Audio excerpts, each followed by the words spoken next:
Testing of Hyundai HGN16 ACB. The basic settings will be set by the customer. For testing, we add a 220 volt AC power supply. At first, we trip the ACB manually.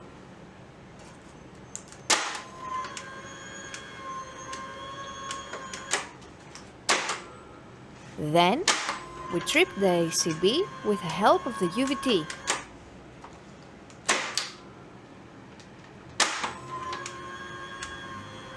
Afterwards, we perform a short time delay test and we see that the air circuit breaker trips almost instantly.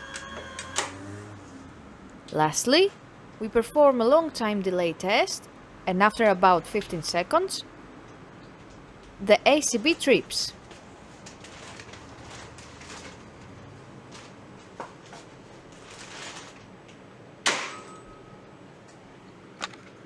It is now clear that the air circuit breaker is working successfully and is ready to be delivered to the customer.